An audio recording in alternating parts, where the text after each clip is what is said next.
Are you ready for another uncomfortable action? This one, I could guarantee you that over 90% of the people are very uncomfortable doing this. You guessed it, public speaking.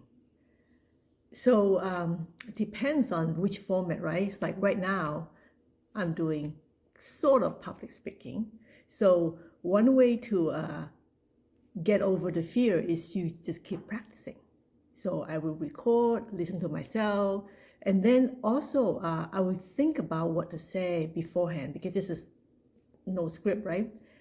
Okay, so then there's another one that you have to present, maybe on a Zoom. That one you cannot really wing it. That one you have to practice. And I find out there's two things that help you get over the fear. One is you have to be so passionate on the subject. You get yourself really, really into it. So, do you know that actors and actresses, they're actually quite shy in real life? I met quite a few of them and they're really shy. Like last year, I went to actually two Korean fan meetings, and the two favorite Korean actors, they were shy because they were like sticking their tongue out when they talk, and then they kind of like touching themselves and all that. You know they're shy. So why they were not shy in front of the camera? Because they were doing something they're so passionate about. Of course, is to take after take, right? So what I do is if I have to present a webinar, a live webinar, I would think about what to say. And I'm a very visual person. So if you have attended my webinar, you will see that my slides are very visual because to me, pictures worth 1,000 words. So because people, when they think about it, when they are new to your subject and they in their mind is like, oh, what's she going to talk about, right? So you don't want to have one slide with a whole bunch of text because the last thing you want is get them to read your slide. Keep reading your slide. No, you don't want that. You want them to listen to you. So for me, I think like in 1 minute of my talk, I probably have like 3 or 4 slides. Yeah, and like when we were kids, we always loved picture books, right? So it's something like an inner child in us that pictures always catch our attention. Okay, so for my webinar, I would think about what I want to talk about, what my audience would be, and then I create slides. And then before the webinar, I will practice recording myself on Zoom, and I just keep practicing and practicing. So that's what I do. Okay, on the real stage, meaning like you actually get on the platform and talk to maybe like over 100 people. Okay, I'll share you a story. When I was looking at Pixar, I had the opportunity to talk at NASA. And I was like, no, I'm not going to do that because those are the real rocket scientists. Plus, I had zero public speaking experience on the stage before that. And then so I thought about it. I said, no, I'm not gonna do that. And it's just too frightful. And then on that day that I was gonna say no, my husband gave me this look, so disappointed. It's like, oh my God, it's once a lifetime. And I look at him and say, okay, fine, I'll do it just for him. Okay. So then I end up like getting so passionate about the subject because the people at NASA, they want to know what propel the animation, evolution from Pixar. And so I would go to do research, and my husband was so kind to do research with me also. So we drove to this computer museum and find out that, wow, Pixar, the name Pixar is actually the name of a computer. Do you know that? I didn't know that. And then we went to look for the old Pixar office where Toy Story was made. Oh my God, I learned so much just from that. So I spent over 60 hours after work because I'm not supposed to use my work hour.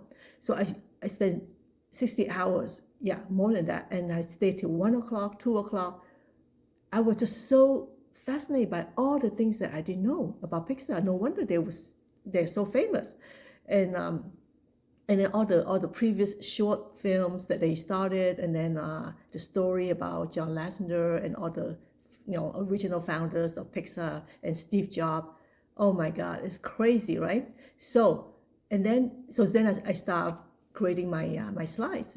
And there are three groups of people before you get on the real stage that you really want to see if you pass. One is someone who completely support you. Doesn't matter what you do. They always think you're the best. Okay.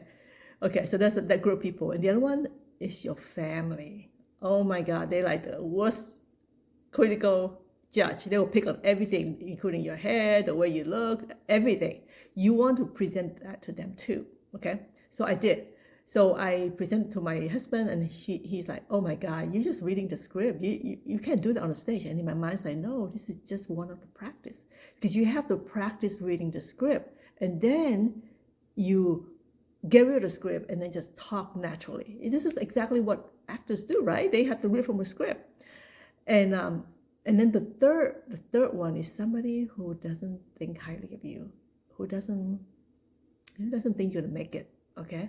So I talked to my supervisor, and he gave me an advice. Actually, it's advice that actually got me to be delivering a successful presentation. His advice is like, don't embarrass yourself. Okay? It hit right to my heart.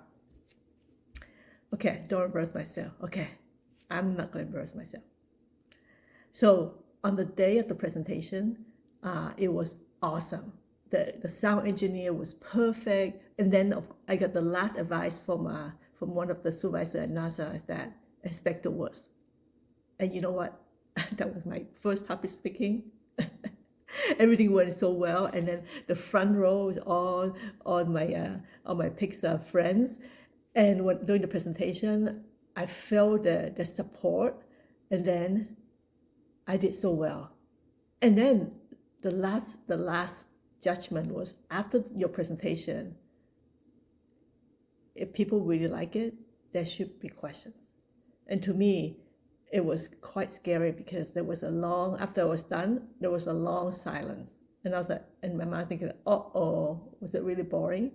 And then I start seeing people line up, behind the microphone, start asking questions. So anyway, the takeaway is, get really, really passionate about your subject. 100%, 200%, 300% into it, that you're so passionate about that, it take away your stage fright.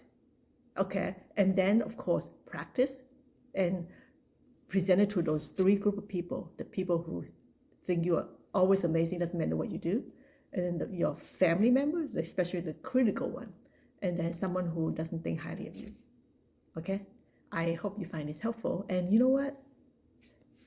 Once you present it, it's something that you look back and say, you're so proud of yourself.